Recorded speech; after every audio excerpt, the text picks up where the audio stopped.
달려가던 청년은 멈춰섰습니다. 그리고 다시 꿈을 꿉니다. 높은 연봉보다는 시간적 여유를 원합니다. 아버지 세대는 이해할 수 없는 꿈입니다. 비록 시대는 달라졌더라도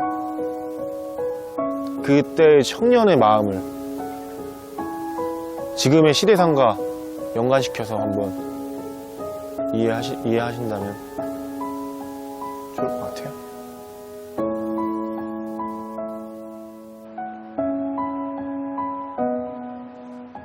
취업에 성공한 청년 4명 중 1명은 퇴사를 합니다.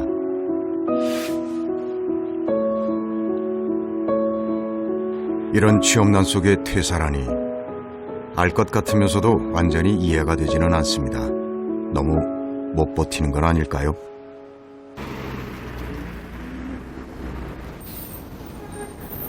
대체 뭐가 그렇게 힘든 걸까요? 회사 생활 3년차에 접어든 또 다른 청년.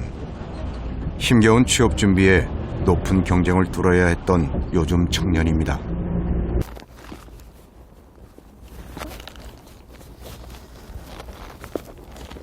퇴근 후 피로를 풀기에도 모자란 시간에 꼭 가는 곳이 있습니다. 혼자 힘으로 풀 수 없는 문제들 때문에 고민 끝에 찾아온 곳입니다. 회사 생활이 문제입니다. 저 심장이 막 쿵쿵 뛰고 그냥 가기 싫은 게 아니라 너무 막 좀 미칠 것처럼 가기 싫어가지고 계속 이렇게 있으면 있을수록 뭐 손발이 잘리는 기분이 있을 때가 있어요.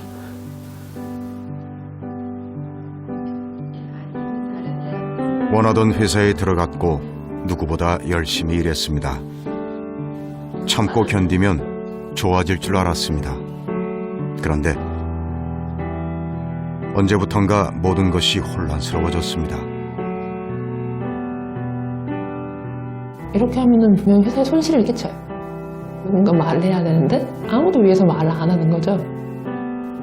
이렇게 하면은 돈은 그냥 버리는 거고 이런데 괜찮겠습니까? 이렇게 물어보면은 아 그거 네 돈 아니니까 그냥 그렇게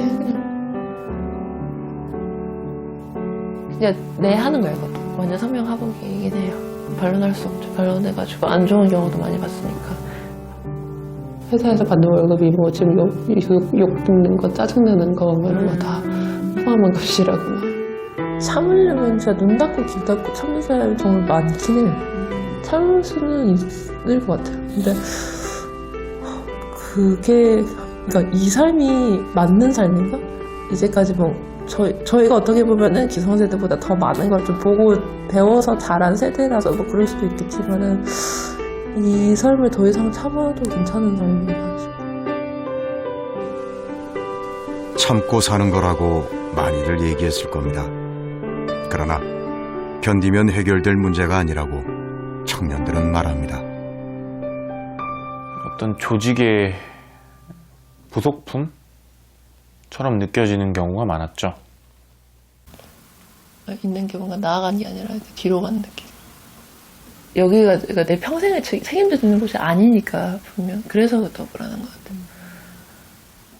왜 노력하지 않느냐, 왜 끈기가 없느냐, 희생하지 않느냐 이렇게 많이들 기성세대 어른들이 말씀을 하시는데요.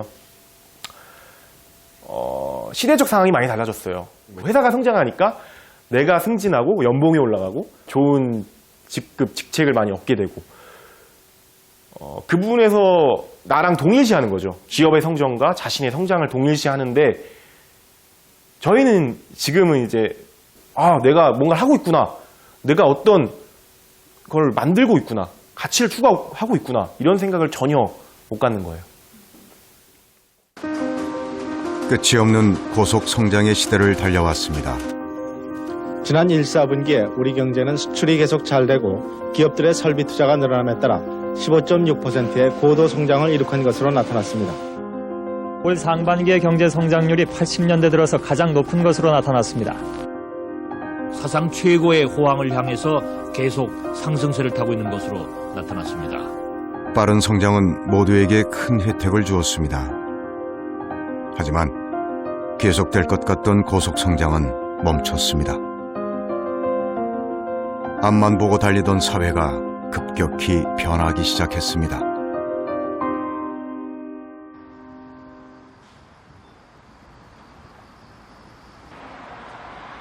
변화 속에서 청년들의 고민은 깊어졌습니다. 이제 어떻게 살아야 할까?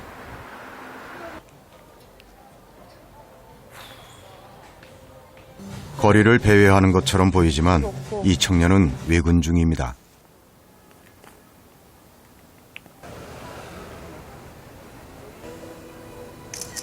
밖에서 하는 일만 주로 한다는데요. 뭘 하는 걸까요? 가게를 방문한다기보다는 그냥 외경 사진만 찍는 작업이에요. 햇볕이 굉장히 따가울 때 하는 거라서 좀 많이 지치기는 해요. 단순 업무라서 더 지치는 것도 있기도 하고. 예전에는 이런 일만 하지 않았다고 하네요. 아유, 몰라. 아씨, 더워. 1년 만에 복직한 회사. 다시 돌아온 회사는 예전과 너무 다릅니다. 하나도 안 지키네. 1년 전, 이 청년에게는 무슨 일이 있었던 걸까요? 전혀 예상치 못한 해고였습니다. 사람이 좀 더 많아지고 야근이 일상화되고 다들 너무 힘들어하는 게 보이는데 그 회사 내에서 그 조직 내에서 경영진들이랑 사원들이랑 커뮤니케이션이 진짜 안 되는 거예요. 불만 사항을 나서서 말했던 것이 이유가 됐습니다. 다른 사람들 아무 말 안 하고 있는데 왜 너가 나서서 난리야? 라고 된 거죠. 당장 나가라는 말을 들었으니 얼마나 놀랐을까요? 근데 눈물이 나기 시작하더라고요. 진짜 웃기게 안 울 줄 알았는데 거실에서 뚝뚝뚝 눈물이 떨어지더라고요. 그래서 부모님 뭐라고? 이렇게 너무 놀라시죠. 갑자기 너무 뜬금없으니까 애가 출근했다가 갑자기 와가지고 그래서 얘기를 그때 하게 됐죠. 회사에서 나가라는 말을 이제 구두로 해고 통보를 들었다.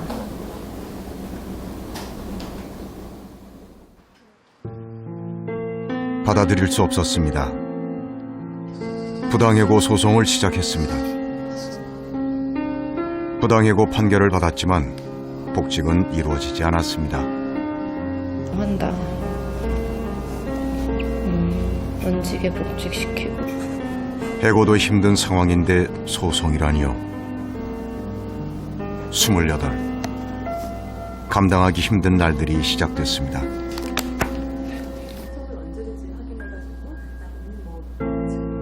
그 안에 뭐가 들어있을까 생각하면 절대 익숙해지지 않고 약간 시한폭탄 받는 느낌이에요. 아, 사실 이거 진짜 이게 다 뜯어져 있잖아요. 진짜 뜯기 너무 싫었어요. 이 칼로 이렇게 가위로 하기가 너무 보기가 싫은 거예요. 악몽도 막 계속 꾸고 이러니까. 근데 뭐 결국엔 뜯어야지 나도 그 다음에 대응을 하니까. 가장 마음이 아팠던 건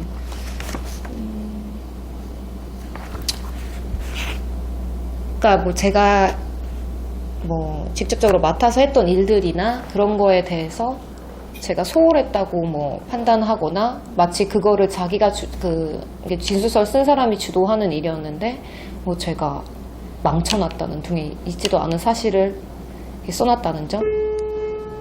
회사 측에서는 그저 개인의 불성실이나 부적응 때문이라고 답했습니다. 이토록 쉽게 밀려나고 이토록 쉽게 막혀버리는 현실. 청년들에게 이것은 공포입니다.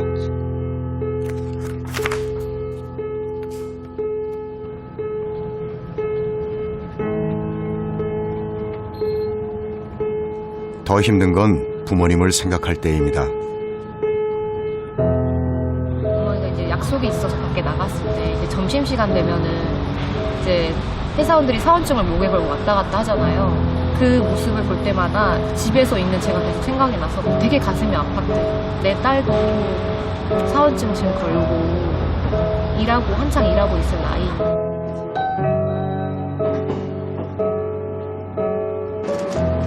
그때 아무 말 하지 않고 참았어야 했을까? 수없이 그런 생각을 했을 겁니다.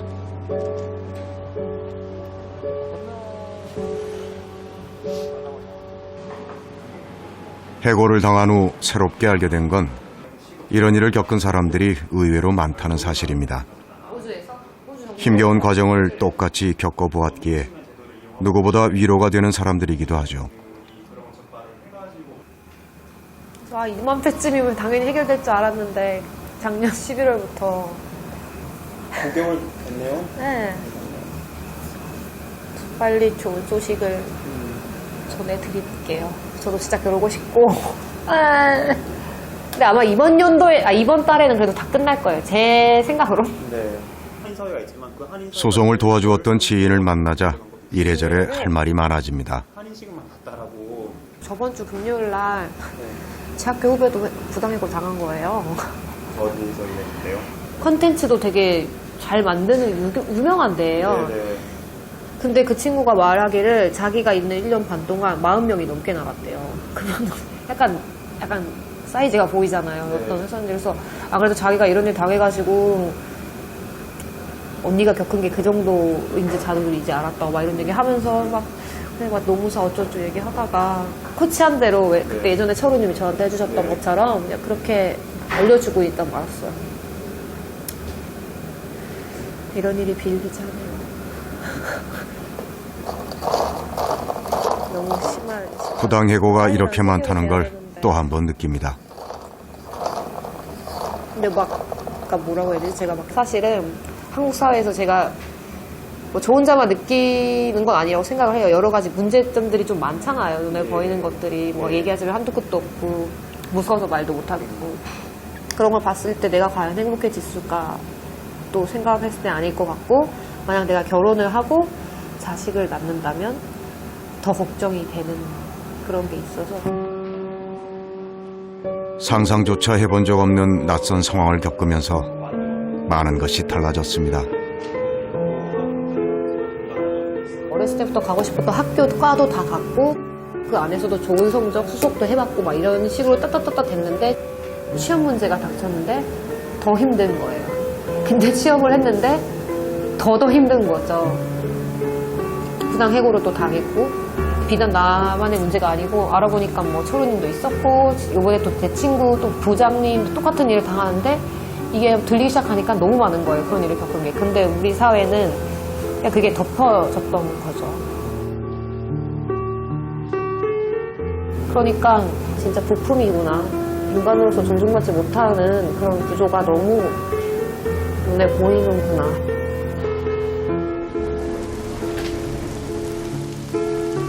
사람들은 작은 회사라서 생긴 일이라고 말합니다.